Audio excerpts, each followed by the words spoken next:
আসসালামু আলাইকুম ওরহমতুল্লাহি বারাকাতুহু। প্রিয় দর্শক শ্রোতা, আশা করি আল্লাহ পাকের অশেষ রহমতে আপনারা সকলেই ভালো আছেন। বিখ্যাত সাহাবী হযরত বিলাল হাবশী রাদিয়াল্লাহু তাআলা আনহু, যিনি মুসলিম উম্মাহর কাছে আল্লাহ রাসূল সাল্লাল্লাহু আলাইহি সাল্লামের মুয়াজ্জিন হিসাবে অধিক পরিচিত ছিলেন। তার পুরো নাম আবু আব্দুল্লাহ বেলাল, পিতার নাম রাবাহ এবং মাতার নাম হামামা। বিখ্যাত এই সাহাবী হাবশী বংশোদ্ভূত কৃতদাস ছিলেন। হাবশী দাস হিসাবে তার বাহ্যিক রং কালো ছিল, তবে তার অন্তর ছিল দারুণ স্বচ্ছ।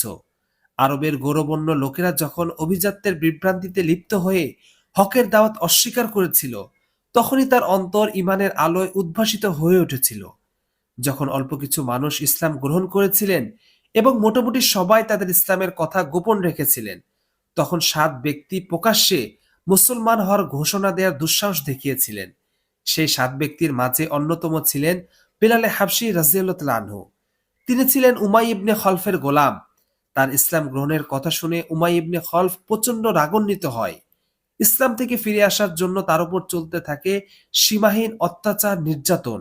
তাকে নির্মমভাবে প্রহার করা হয়। খাদ্য এবং পানীয়বিহীন উত্তপ্ত রোদে পাথর চাপা দিয়ে ফেলে রাখা হয় তাকে। বুকের উপর ভারী পাথর চাপায় নিঃশ্বাস বন্ধ হওয়ার উপক্রম হয় তার। শুধু আহাদ আহাদ, অর্থাৎ আল্লাহ এক ছাড়া আর কোনো কথাই বেরোচ্ছিল না। নিষ্ঠুর উমাই ইবনে খলফ ও তার বাহিনী যতই তাকে অত্যাচার, নির্যাতন করতে থাকে, বেলাল হাবশী রাদিয়াল্লাহু তাআলা আনহুর ঈমানী শক্তি ততই বাড়তে থাকে। তাই প্রচন্ড কষ্ট সহ্য করেও তিনি শুধু বলতে থাকেন, আহাদ আহাদ। অত্যাচারী মুনিব উমাইয়া নির্যাতন করতে করতে হয়রান এবং পেরেশান হয়ে তাকে ক্লান্তিতে পেয়ে বসে। হযরত বেলাল রাদিয়াল্লাহু তাআলা আনহু এই অবস্থাও ছিলেন ইসলামের উপর অটল এবং অবিচল।